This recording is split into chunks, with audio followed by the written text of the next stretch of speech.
بسم اللہ الرحمن الرحیم۔ ہشام بن عروہ نے عروہ کے واسطے سے نقل کیا کہ ان سے سوال کیا گیا، کیا حائضہ بیوی میری خدمت کر سکتی ہے یا ناپاکی کی حالت میں عورت مجھ سے نزدیک ہو سکتی ہے؟ عروہ نے فرمایا، میرے نزدیک تو اس میں کوئی حرج نہیں ہے، اس طرح کی عورتیں میری بھی خدمت کرتی ہیں اور اس میں کسی کے لیے بھی کوئی حرج نہیں، اس لیے کہ مجھے حضرت عائشہ رضی اللہ عنہا نے خبر دی کہ وہ رسول کریم صلی اللہ علیہ وآلہ وسلم کو حائضہ ہونے کی حالت میں کنگھا کیا کرتی تھیں، اور رسول اللہ صلی اللہ علیہ وآلہ وسلم اس وقت مسجد میں معتکف ہوتے۔ آپ اپنا سر مبارک قریب کر دیتے اور حضرت عائشہ رضی اللہ عنہا اپنے حجرہ ہی سے کنگھا کر دیتی حالانکہ وہ حائضہ ہوتی۔ صحیح بخاری حدیث نمبر 296۔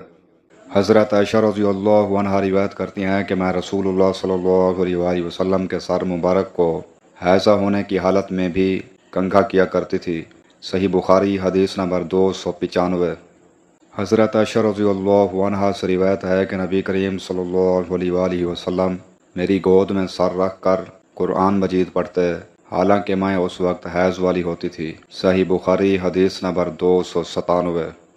حضرت عائشہ صدیقہ رضی اللہ عنہا روایت کرتی ہیں کہ ہم حج کے ارادے سے نکلے، جب ہم مقام صرف میں پہنچے تو میں حائضہ ہو گئی اور اس رنج میں رونے لگی کہ رسول اللہ صلی اللہ علیہ وآلہ وسلم تشریف لائے۔ آپ نے پوچھا، تمہیں کیا ہو گیا؟ کیا حائضہ ہو گئی ہو؟ میں نے کہا ہاں۔ آپ نے فرمایا کہ یہ ایک ایسی چیز ہے جس کو اللہ تعالیٰ نے آدم کی بیٹیوں کے لیے لکھ دیا ہے، اس لیے تم بھی حج کے افعال پورے کر لو، البتہ بیت اللہ کا طواف نہ کرنا۔ حضرت عائشہ رضی اللہ عنہا نے فرمایا کہ رسول کریم صلی اللہ علیہ وآلہ وسلم نے اپنی بیویوں کی طرف سے گائے کی قربانی کی۔ صرف ایک مقام مکہ سے 6-7 میل کے فاصلے پر ہے۔ صحیح بخاری حدیث نمبر 294۔